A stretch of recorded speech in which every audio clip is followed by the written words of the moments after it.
Hello and welcome once again to Renewed Faith Devotions as we reflect on the great influences of the faith. We continue to look at the life and character of Luke. And turning to Acts chapter 21, I read from verse 1. Now it came to pass that when we had departed from them and set sail, running a straight course, we came to Kos. The following day to Rhodes, and from there to Patara. And finding a ship sailing over to Phoenicia, we went aboard and set sail. When we had sighted Cyprus, we passed it on the left, sailed to Syria, and landed at Tyre, for there the ship was to unload her cargo.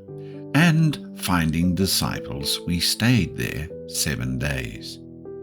They told Paul through the Spirit not to go up to Jerusalem. When we had come to the end of those days, we departed and went on our way, and they all accompanied us with wives and children till we were out of the city, and we knelt down on the shore and prayed.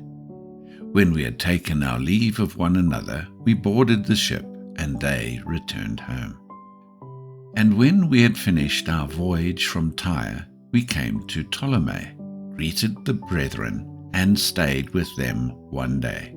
On the next day, we, who were Paul's companions, departed and came to Caesarea, and entered the house of Philip the evangelist, who was one of the 7, and stayed with him. Now this man had 4 virgin daughters who prophesied. And as we stayed many days, a certain prophet named Agabus came down from Judea. When he had come to us, he took Paul's belt, bound his own hands and feet, and said, "Thus says the Holy Spirit, so shall the Jews at Jerusalem bind the man who owns this belt, and deliver him into the hands of the Gentiles." Now, when we had heard these things, both we and those from that place pleaded with him not to go up to Jerusalem. Then Paul answered, "What do you mean by weeping and breaking my heart?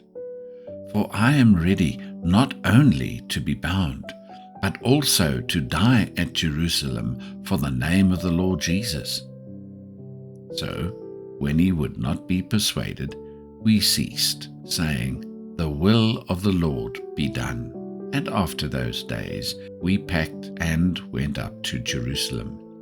Also some of the disciples from Caesarea went with us, and brought with them a certain Mnason of Cyprus, an early disciple, with whom we were to lodge. And when we had come to Jerusalem, the brethren received us gladly. One only has to read the writings of Luke to realize that he was obviously an intelligent and educated man. He clearly possessed literary, historical, theological, and medical abilities, and comes across in his writings as a deeply caring and warm-hearted man. This, of course, is what one would expect of a good doctor. He appears also to have resolved any ego problems that his accomplishments might have brought him. For we never read such statements as, "I was there and did this," or "I was part of this great event."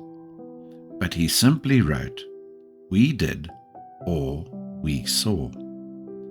This is why so many commentators refer to Luke as being self-effacing.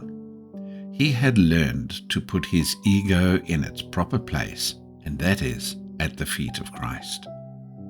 The humble anonymity which he preserves in his writing is something that we would do well to emulate. Let's think a little more about this. It's important to realize that self-effacement is not self-belittlement. There are many Christians that get hung up over this issue. Can you discern the difference?